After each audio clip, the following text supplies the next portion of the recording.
In the previous session, we were talking about the rib cage, and I touched upon the ribs, the vertebrae, how they are organized in the body, and the intercostal muscles, and what runs in my intercostal spaces, and from where those structures are emerging. We talked about in detail intercostal arteries, intercostal veins, but we have not touched yet intercostal nerves in a way, and that I'll be leaving till my upcoming lecture, where I'll be talking about the nerves. That lecture is really having a lot of contents, and the clinical anatomy lecture, don't think it's only clinical, it's a wrap-up of everything. Whatsoever we have been learning and we have learned, so all those concepts, including cardiac plexus and other stuff, I'll go over the stuff. It's new stuff as well as some kind of review. So, but the time is only 1 hour, so we have to be organized within a given time.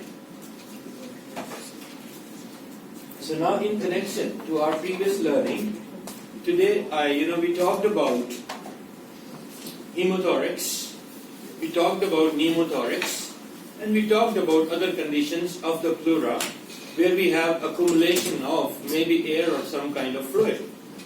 So now I use a terminology. I was talking about insertion of a needle. I have demonstrated to you how we achieve an intercostal nerve block. And then we talked about, after doing that, we insert a tube, which the job of that tube, we call that tube as the chest drain. Please differentiate between 3 words: needle, chest drain, and thoracosynthesis. These are 3 different stuff. Thoracosynthesis is, in other terms, is being used by physicians. They insert a wide bore needle. It's being used when we have a very little quantity of fluid within the pleural space, and that has been used for diagnostic purposes. By saying diagnostic, I mean that we send it to the lab, we look for the results, and then we advise treatment plans according to the organism, according to the problem which patient is having. Needle insertion is a diagnostic procedure. We insert the needle, and we are looking for, just to calculate, just to look for what do we have what inside. Because if I have a condition where I can see a fluid, how I know what fluid is this? Is it a water? Like, is it an kind of hemothorax, pneumothorax, pyothorax? Is it a fusion? So, how we know that? We don't have any gadget. We don't have anything which tells me it's a nemo. Nemo is no, I know, because air comes on the top. But if I see some fluid in the bottom, I should know before entering. If you don't know who you are dealing with, probably you'll end up with troubles. So, in that context, we need to be good at it. So, we insert a needle. And remember, insertion of a needle, insertion of a drain, insertion of a small tube, the formula remains the same. Only the places differ. But how they differ, I will be explaining to you. Just think, these are 2 ribs. I have intended to enter in this space. I'm not talking which line.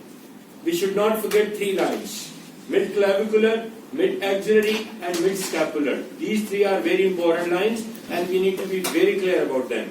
So I have to enter in my intercostal space. Upper rib, lower border. I have everything here.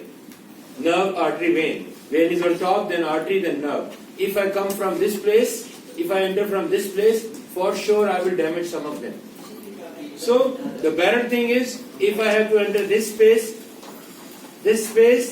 the lower rib, it's upper border, slightly obliquely. If I enter like that, I will have less chances, I'm using the word less chances, of causing a serious damage, because injury to an intercostal artery, it will lead to a big surgical procedure.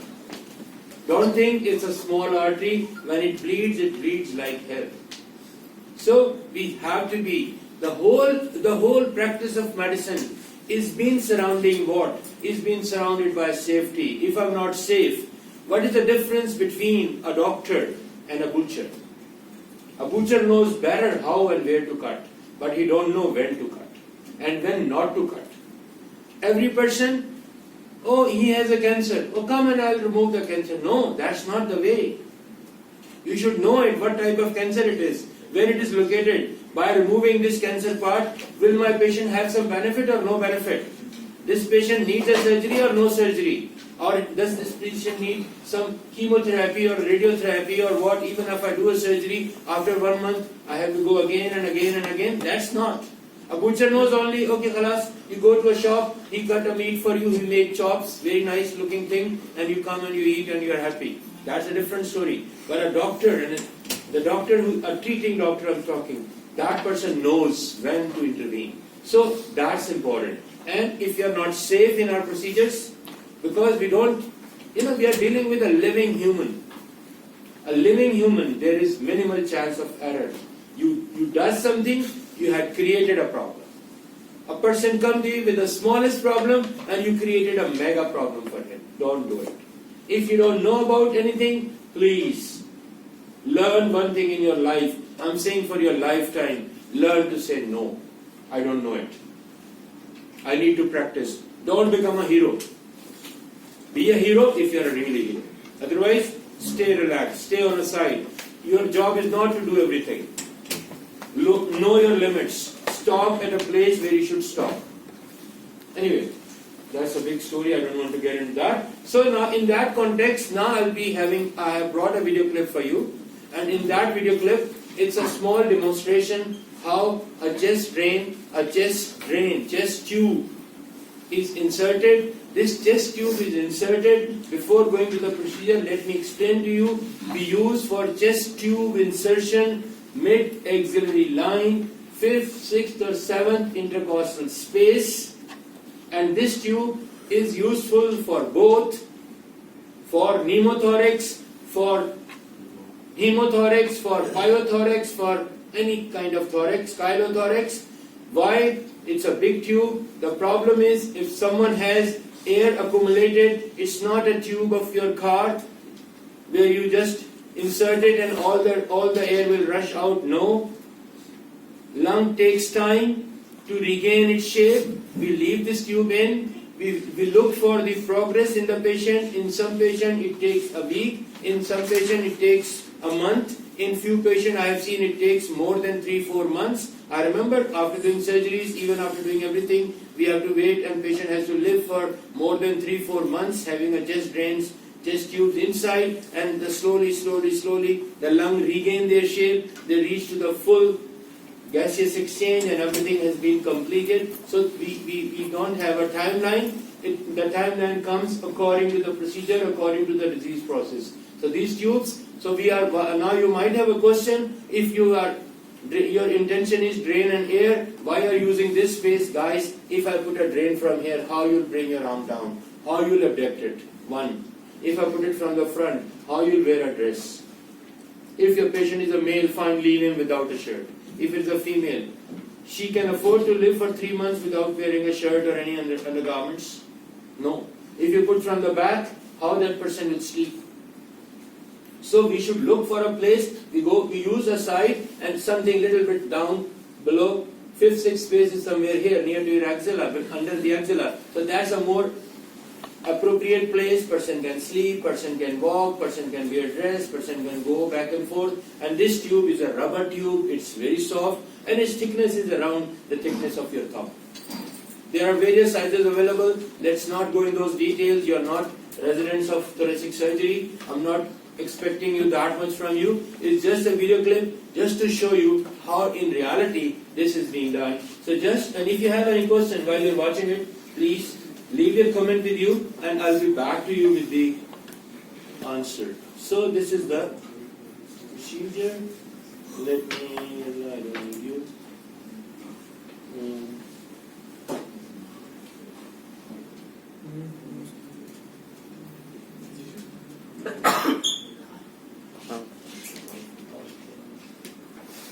How to make it big? Because I'm good with the media thing.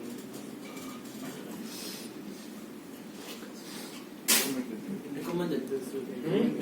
settings. Finish? Yeah, recommended settings first. Recommended settings first.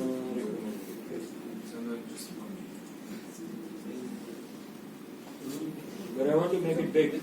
Yeah, the red. This one? Or here? No, but it will start playing. But I want a big screen, not a small screen for this. Double click on that. Anybody can help me with this?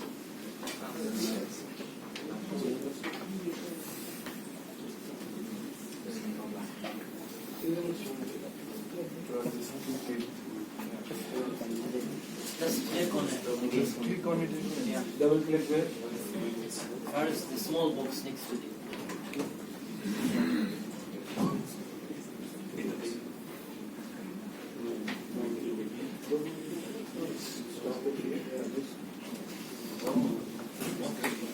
Okay, thank you, Paris. So guys, I'm showing you. I don't know about Make an this. incision approximately 1.5 to 2 centimeters in length above and parallel to the anesthetized rib. Introduce the curved dissecting instrument, such as the Kelly clamp, into the incision. Begin dissecting the subcutaneous tissues in order to reach the intercostal muscles. After dissecting through the subcutaneous tissues, stay on top of the rib to guide the blunt dissection. This will create a diagonal path towards the correct intercostal space. When using a larger chest tube of sizes 24 French or greater, use your index finger to explore the tract being created by blunt dissection. This is done to ensure the larger caliber tube will be able to pass through the tract. Once you have dissected through the subcutaneous tissues and deeper intercostal muscle layers, you will encounter the parietal pleura. Push the clamp gently through the parietal pleura. The entry into the pleural space through the parietal pleura is felt as a give or a sudden release of resistance. Alternatively, you may use your finger to penetrate through to the pleural space.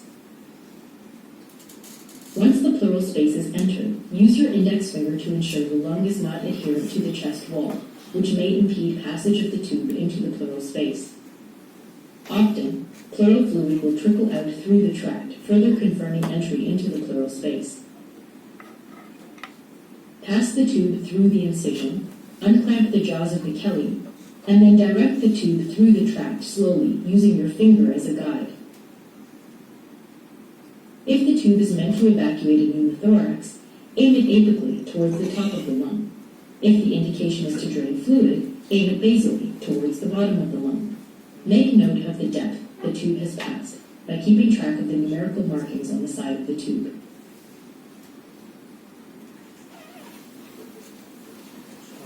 So now, any questions? Any question regarding this procedure what we have seen? Anything where you need my input? All clear? Fine. So it shows everyone has seen it, everybody knows it.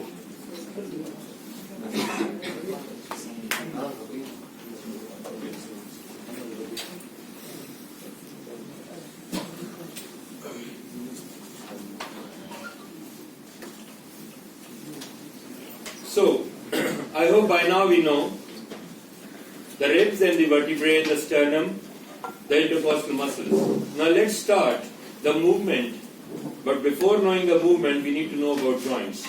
We had a series of joints which we have to encounter to understand the mechanism of breathing. In bringing the mechanism of breathing, I'm not going in physiology of breathing, anatomical mechanism of breathing, we need to use these joints, and these joints are helpful in achieving why we need movements, why we need these joints, because we are preparing for the expansion of the lungs. We are providing a home. Let's say you invited somebody, your friends, to your home. Now, and your friend is visiting you from any destination far away, he will have to stay with you also. So you have to provide a sleeping place, bed and beddings, and if you don't have, then you have to look for a furnished apartment or according to your needs and your budget. So you are organizing something. If you have invited somebody for a food, then you will be organizing what food he likes and what are the preferences and what is the best food in the town. So we'll do, it's a ritual, we all know that. So a body, my rib cage, my thoracic cavity is preparing. In the process of preparing, it needs expansion. And to achieve this expansion, it has to rely in a big way on these joints. I said earlier during my discussion that the ribs and the vertebrae are their prime job in the human is they assist, they help in bringing respiratory movements. So how is happening? We need to look for these joints, and they are labeled as, let me read from 1 to 6, costovertebral means a joint between a rib and a vertebrae. Costotransverse, a joint between my rib and the transverse process. Costochondral, a joint between my rib and the costal cartilage which connects it to the sternum anteriorly, and then interchondral, the joint, the union between the two costal cartilages which are present anteriorly next to the sternum, and then manubrosternal, the joint between the body of my sternum and the manubrium of my sternum at the place angle of Louis. And then the lower one, the lowermost intervertebral. We know that intervertebral joints are primarily present at the superior and inferior articulating facets, as well as the vertebral discs. They are just cushions in between. Basil, you came late, now stop greeting people, focus on that. So these 6 joints we need to be clear about and we need to understand. I hope everybody is good with the location part. So now, this is, somebody was asking me yesterday, we are struggling with this concept, how a rib articulates with a vertebrae. So now this picture, I hope it will clear all your concepts. If you recap, we talked about each typical vertebral body has 2 demifacets. You remember that part? Yeah. So now this is an example for you. You are looking at rib number 9. Can you see that? Yeah. And this is my vertebrae number 8. And this is my vertebrae number 9. So rib number 9, what we think, it goes to the vertebrae 9. But you see that it goes to the upper demifacet of vertebrae 9 and lower demifacet of vertebrae 8. And then it goes to the transverse process of vertebrae 9. So this is how a rib articulates. We learned that, if you remember, the head of a typical rib has 2 facets. And they have to accommodate 2 demifacets. There was a crest in between. This crest has to be attached with the intervertebral disc. And we had a tubercle which was before the angle of the rib, and that tubercle is meant to be articulating with the facet which is present on the transverse process of a rib. So rib number 9 will be articulating with the superior demifacet of vertebrae number 9 and inferior demifacet of vertebrae number 8. So this concept should be very clear. So each rib is designed to be articulating with 2 vertebrae. Now we learn about atypical ribs, and I talked about that these ribs, they have, their head has only 1 facet, and the example was, one of the example was rib number 10. So my vertebrae number 10 has only 1 facet. It don't have demifacets. Because 11 and 12, they are not showing that. So we don't need 2 and 2. Rib number 1 has one facet. So corresponding vertebrae will also be having 1 facet. But we are talking about typical ribs where on the side of the body of the vertebrae we have 2 demifacets, 1 superior, 1 inferior. So 1 for the rib below and 1 for its own rib. So this is how the whole sequence. Now next time when you will visit your lab, please making sure, just try to look into that, how that's happening, and this image is important in understanding how posteriorly my rib and vertebrae, they are making joints between each other, how they are articulating with each other. Are we good so far? Now, let's review all those joints in this skeleton, and let's look at the things we know about this. We know about this. Any joint which I am displaying to you, if you are in doubt, please feel free to ask. Are we good? If you want any explanation, I'll go back to that. Now, this is another view, how you can see the rib from inside, how different ligaments are helping to maintain this articulation, maintaining this joint. So we have a set of ligaments. If you don't know about them, it's okay. You should know at least there are certain ligaments which are anchoring this head of the rib to the respective vertebrae. A vertebrae above and its own vertebrae. Then these are the summaries of the joints. You can read it yourself. If you have any issues, back to me. Now, let's revisit.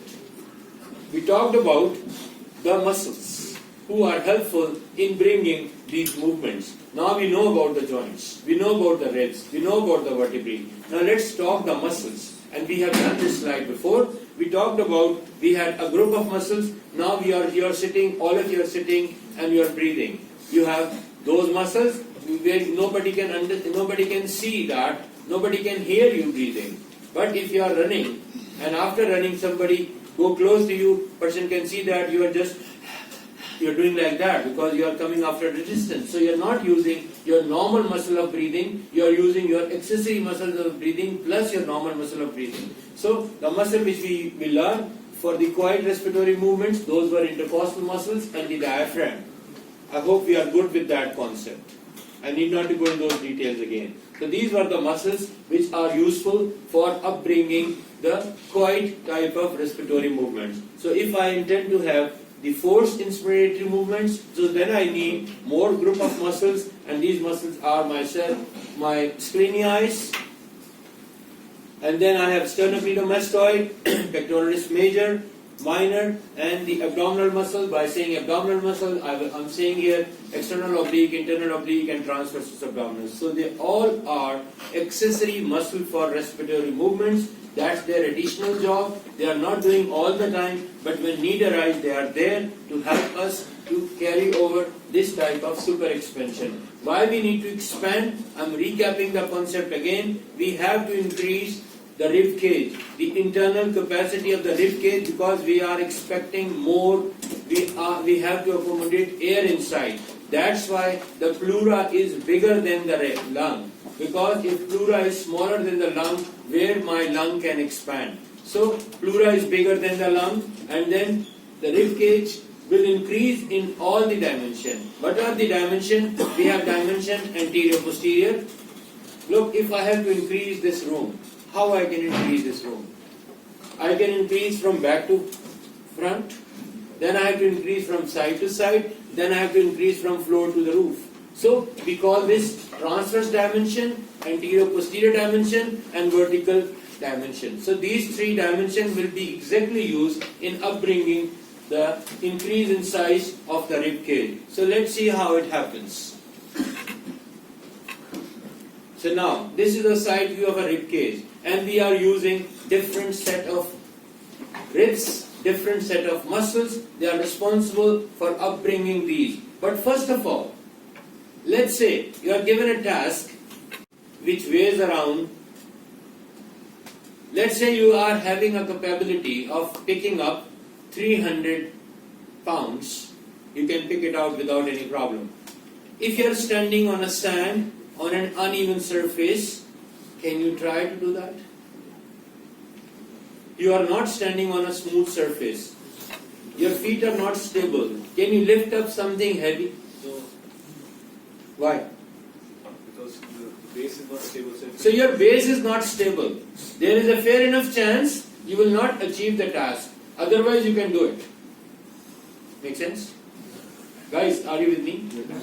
So, first of all, we need a stability. So how I get a stability? My first rib provides a stability. How? My sternocleidomastoid, my spleniae, they fix my first rib.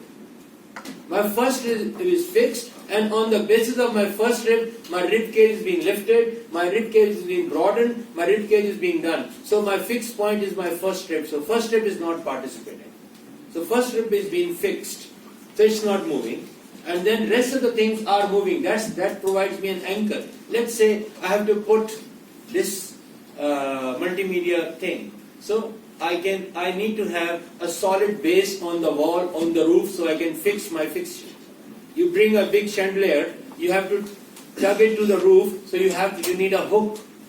So the basis from where all these activities have been done, that has been provided by my first rib. So now let's look at this.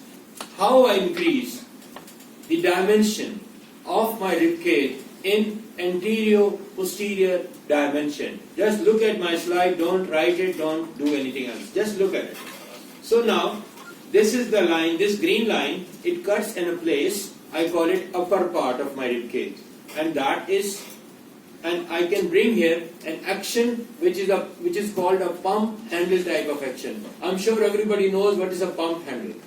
If you go Mazras and the remote areas, even of Riyadh and other places, people might have even having those old-fashioned.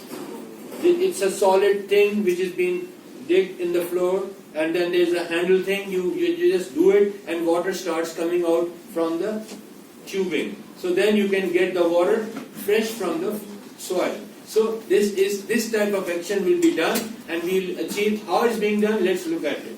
So who are the participants? Rib number 2 to rib number 6. I told you my rib number 1 is not participating because that's providing a platform. So at this place, my pump handle action is being done. So now, then coming to the lower ribs, what are they doing? Rib number 7 to rib number 10. I have another set of the lines, and there I have a bucket handle type of movements. How this is happening, I'm showing you shortly. So now, look at it.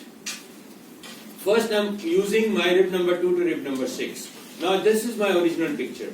And now I'll be achieving an increase in dimension, and that will be from anterior to posterior. The ribs which has been used, rib number 2 to rib number 6, and what we have, pump handle action. So what is that pump handle action? So when I lift it, so this is my pump handle, this is that. When I lift this handle, can you see that? I lift this sternum. So now, the dotted line is showing increase in anterior posterior dimension. This was the original, and this red is showing the increase in the anterior posterior dimension of my rib cage. Are we fine? Yes. So what we have achieved by lifting this whole thing up, the basis is my first rib. So we have achieved this dimension. Increase in the anterior posterior dimension of my rib cage. That has been achieved. 1. Second, bucket handle. We all know this is a bucket and it has a handle. When you lift the handle, the circumference of the bucket is increased. So this will help me. So I'm lifting my ribs.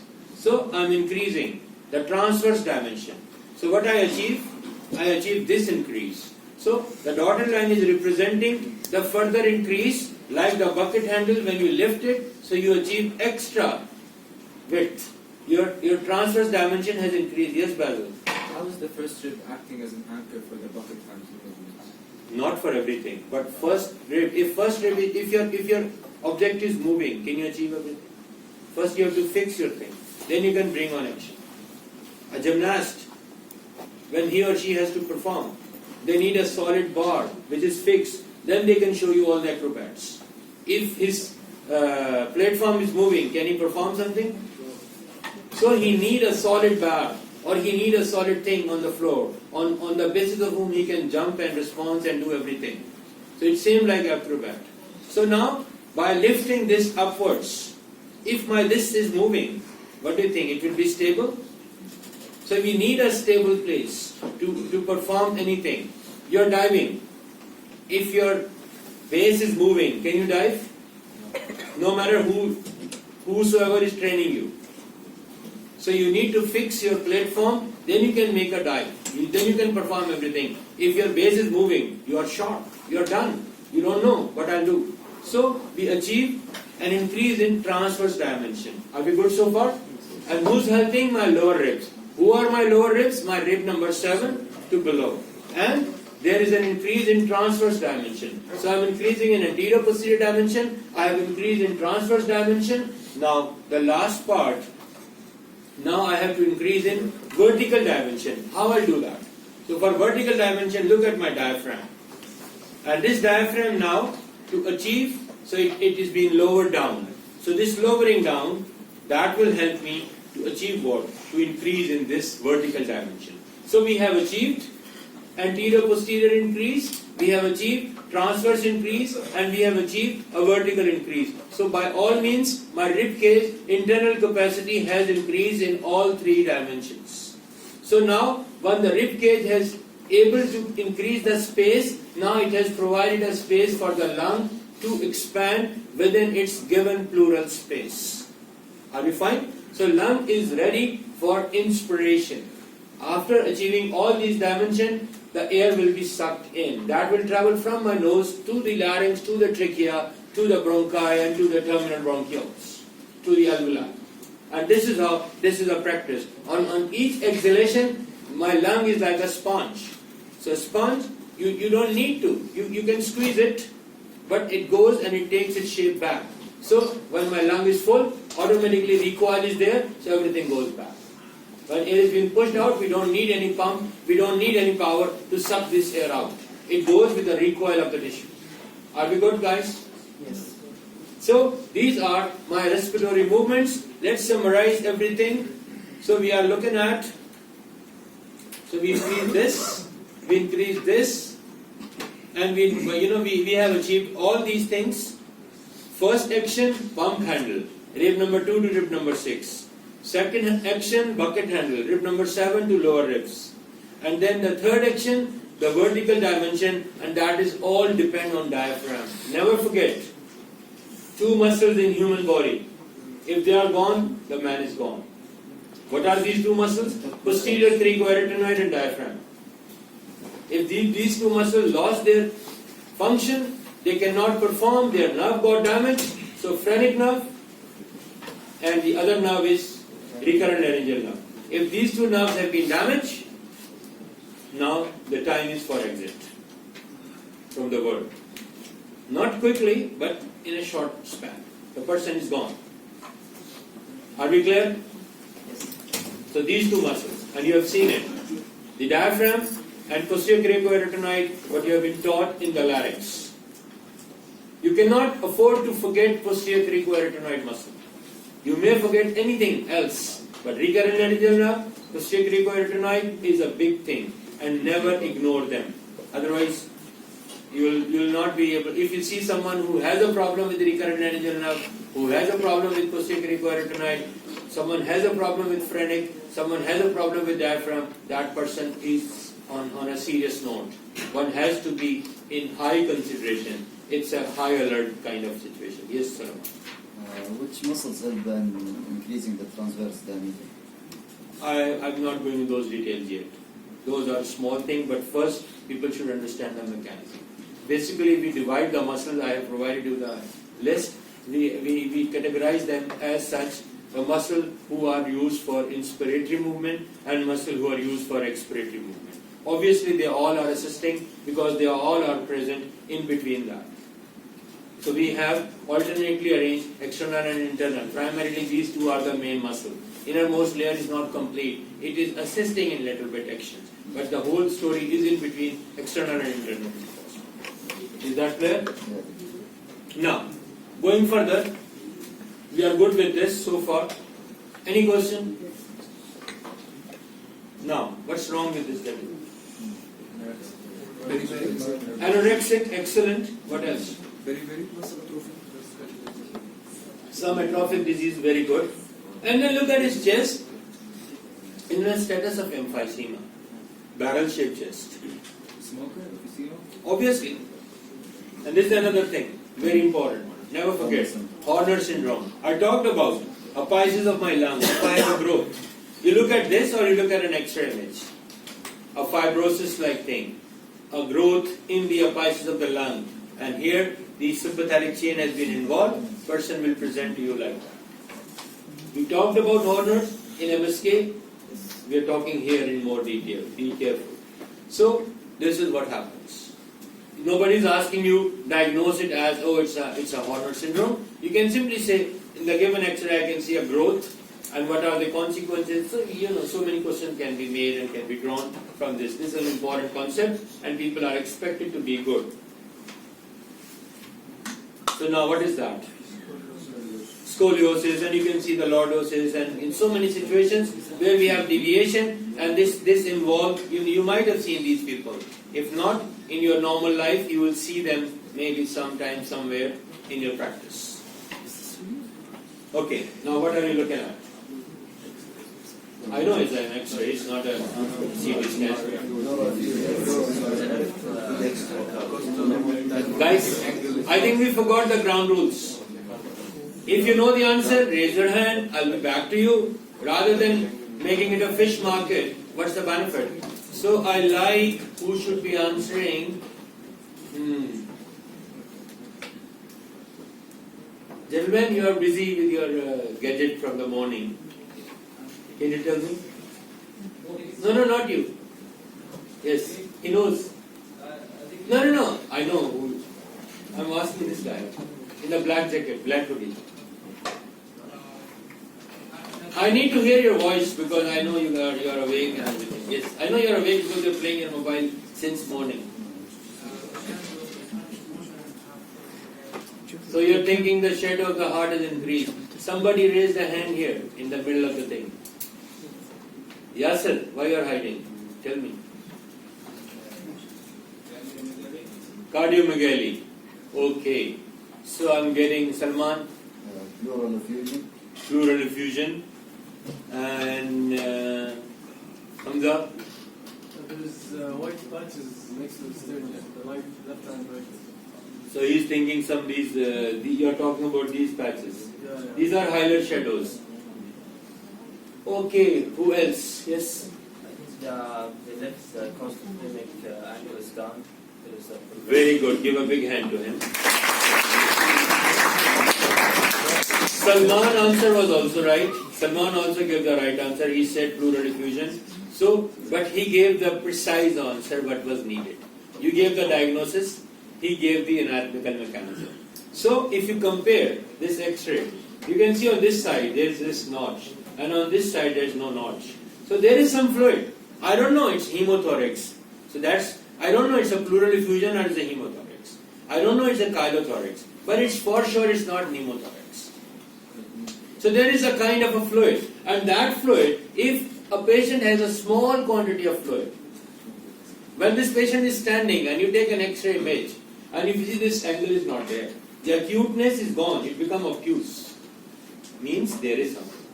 And this something will be bothering. And this botheration needs to be. So these are the people where we need to tap this fluid out.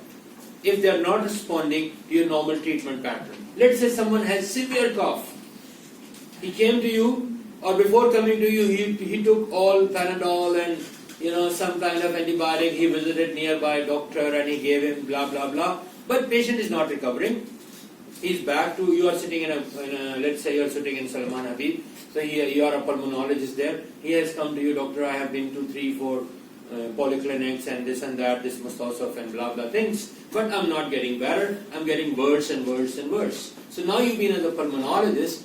What is your job? You should order an X-ray chest. You confirm that X-ray is done or not done. So no X-ray is done, you order an X-ray chest, you'll go for a PA view. So when you look in this X-ray, now you got a clue, oh, there is something wrong, there is some fluid. So as a clinician, your job is aspirate this fluid out. Put a needle in the desired space, I'm not saying chest tube. Put a needle in the desired space, respecting the intercostal nerves and vessels, enter the space, tap this fluid out, send it to the lab, wait for the reports. They will tell you this is this type of fluid, and this fluid is sensitive to this antibiotic. So you start that antibiotic and you become a hero. Yes, he is the doctor, he did everything. What he did, he just did the work in a scientific way. Other doctors, they were just giving the medicine in a random way because they want to please the patient. But they were able to please him?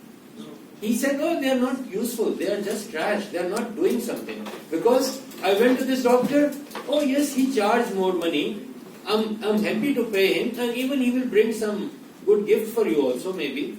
So, but the point is, we are not working for a gift, we are working for someone getting a smile back. A family goes happy, a person got a help. That's our intention, and that should be our intention. So, if you work in a proper way, if you are trained, because someone who is sitting in a Mustosaf, he will not be a trained pulmonologist, he will be a GP. So GP has its own approach. And a pulmonologist, a person who carries a board exam or who does a big fellowship, he knows What's the practice? So standard practice is we have to aspirate this fluid out and we have to send for cytology, for microscopy, and then you know for culture and sensitivity that what is this fluid, number one, and then is this fluid is reacting with which antibiotic and which antibiotic is most suitable for the organism if there is an organism present within this fluid. Are you with me? So this is the standard practice, and this provokes us, this generates how we can perform these things and how we can become better physicians for our generation, for our communities. So now, today we'll be learning, this is our main lecture for today. So we'll be talking about lungs and pleura. So my objectives are XYZ. You can read it yourself. So now, the story begins.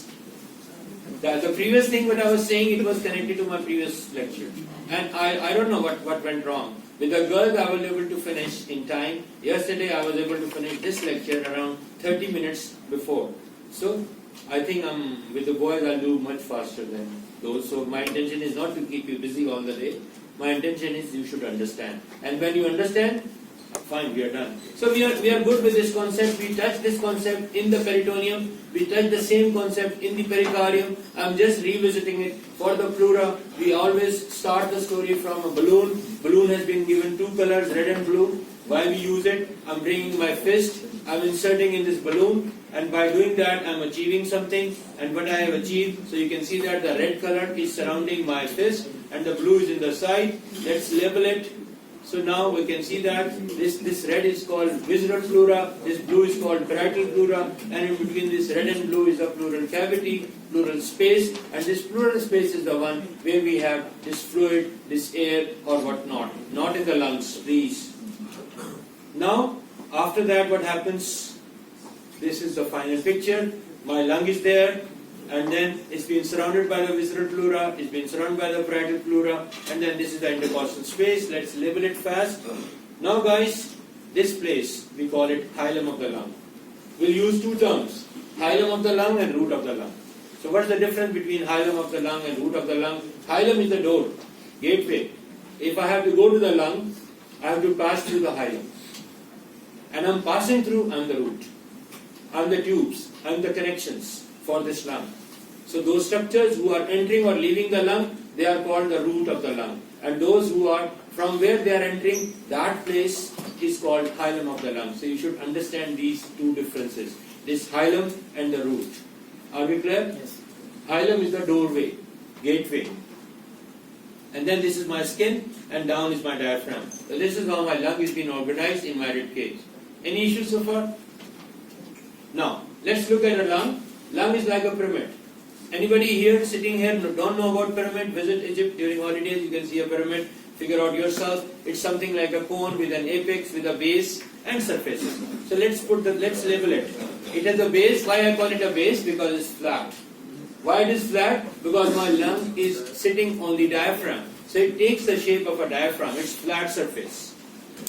Then the surface of my lung, which is close to my rib cage, which is close to my ribs and vertebrae, I call it costal surface.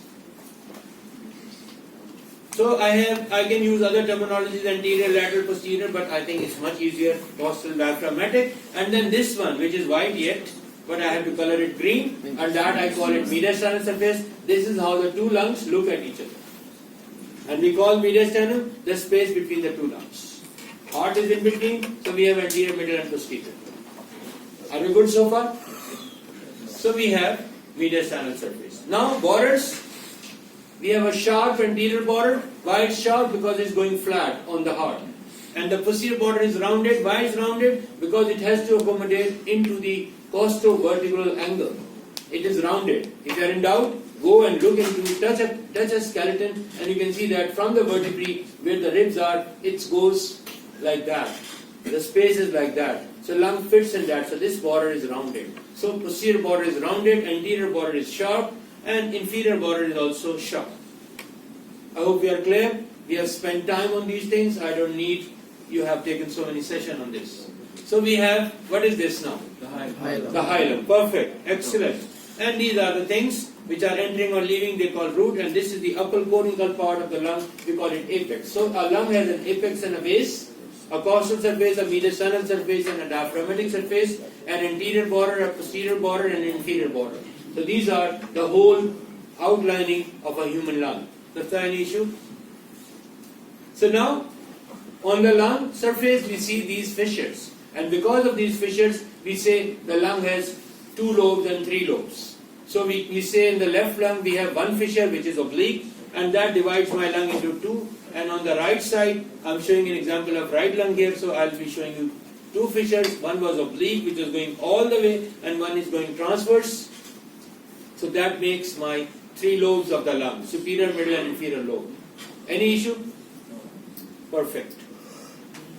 So guys, let's talk next. Now, I'm not showing you lung here. I'm showing you mediastinal. I'm showing you different type of pleura. I color it differently.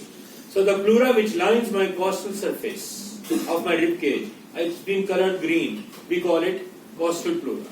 The pleura which is covering the diaphragm, it's colored blue here. It's called diaphragmatic pleura. And the pleura which is facing towards the mediastinal is being colored slightly purplish, and that is called mediastinal pleura. So we have costal pleura, we have mediastinal pleura, and we have diaphragmatic pleura, and the upper part, the apex of the lung, which is visible under my skin in the contour of my rib, first rib, that's called apical pleura.